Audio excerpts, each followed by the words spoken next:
What's up guys? Today we're going to be doing a comparison between two software compressors. In this case the Bomb Factory BF-76, a stock compressor that comes with Pro Tools, and the Waves CLA-2A, which is a fantastic emulation of the iconic LA-2A compressor. Alright guys, so here we are in the Pro Tools session with a chorus from a song I was working on. So aside from a little bit of EQ and occasionally some tuning and modulation, all the compression on these tracks is going to be either done by the 1176, shown here, or the LA-2A. So I'm going to play through the example once using the 1176 on all the tracks, then we'll hear it with the 2A. Let's give it a listen.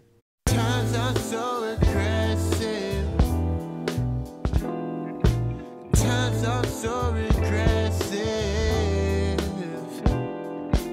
Times are recollected. Times just oppressed. Alright, sounded pretty good, so now we're going to bypass the 1176s and throw on our LA-2A. Alright. Times are so aggressive. Times are so regressive. Times are recollected. Times just oppressed. Okay, so before we go to the individual tracks and start trying the LA-2A versus the 1176, I just want to quickly talk about the character of these two iconic units. The 1176 is known for having a very crisp high end. It's good for crisping up vocals and snare drums, and it kind of can squeeze some low end out of what you put it on. Also, due to solid state circuitry, you can make the attack time extremely low on this compressor. I believe into like nanoseconds. So another thing to keep in mind with the 1176 is shorter values, such as a shorter attack time, you actually turn the knob up, and longer values are down here. So it's a little counterintuitive, but just good thing to keep in mind. And then with the LA-2A, it has a attack time of, I believe, 10 milliseconds, so it's not as aggressive as this compressor, and it's known for having a lot of warmth in the low and mid-range. So between these two compressors, they have a slightly different way in which they attack the transient, and they also have their own kind of sonic character that they put into the signal. So let's start looking at some of these tracks and figure out which ones we like best. Now for overheads.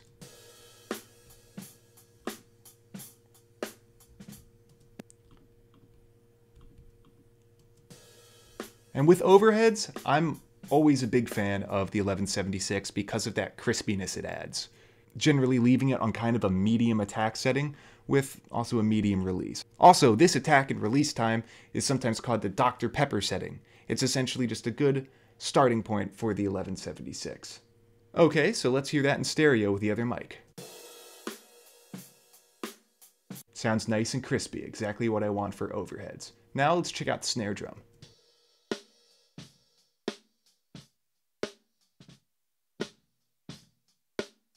Okay, there's the LA-2A. Now let's hear the 1176.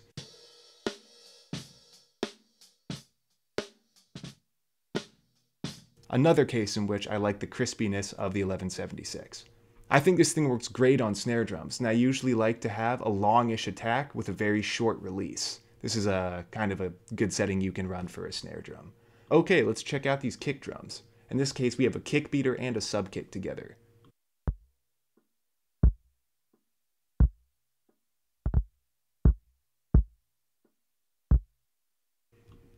Alright, now let's hear the 1176.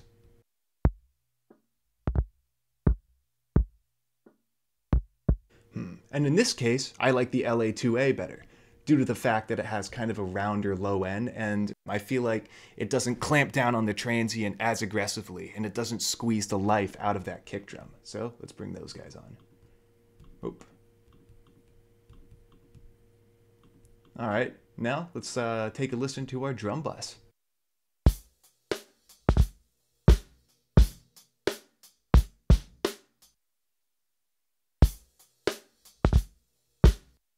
Again, I think I'm going to go with the LA-2A. Kind of hitting in that -7 range. I feel like this -3 to -10 area on both the LA2 and 1176 are kind of the optimal range for gain reduction. It allows you to get good results, good compression, but it doesn't start to squish too much life out of the signal. And that's a mistake a lot of people make when they start using these units. They just crank them up and you can crush the dynamics right out of a performance. All right, let's take a look at this key track. First, the CLA-2A.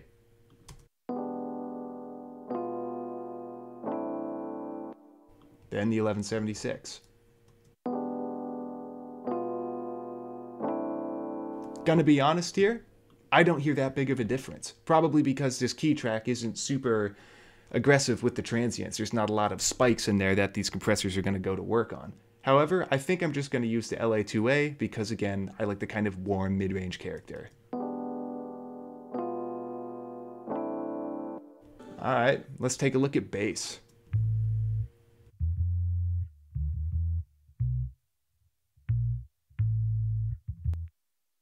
'76.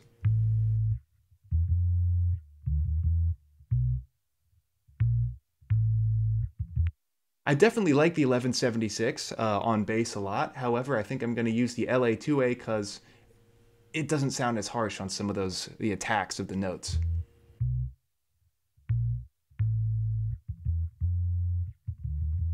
Okay, now this is where the rubber really meets the road, and that is compressing the vocal.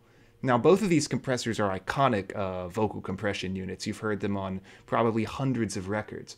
And to be honest, I wouldn't say one is better than the other. I think it's more about picking the unit that fits the vocalist, because you could have a dude doing screaming Cookie Monster vocals, or, you know, a chick singing airy EDM-y pop vocals for a song. So it's really just about picking the unit that fits the vocalist. So let's see which one fits our vocalist here. Times I'm so aggressive. Times I'm so regressive. All right, now let's bring up the 1176 and also get that -10 decibels of gain reduction going. Times I'm so aggressive. Times I'm so regressive. And I like the way the CLA-2A kind of warmed that vocal up.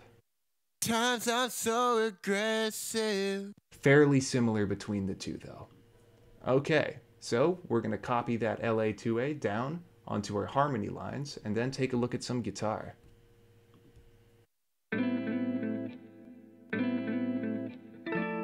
Here with the CLA-2A.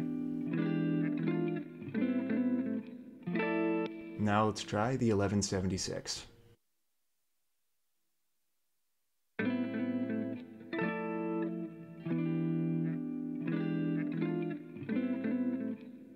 And I think I'm going to go with the 1176 as it helps kind of brighten up the top end of those guitars, albeit fairly subtle. So let's unsolo everything and take a listen to this track with our current compression settings. Times I'm so aggressive.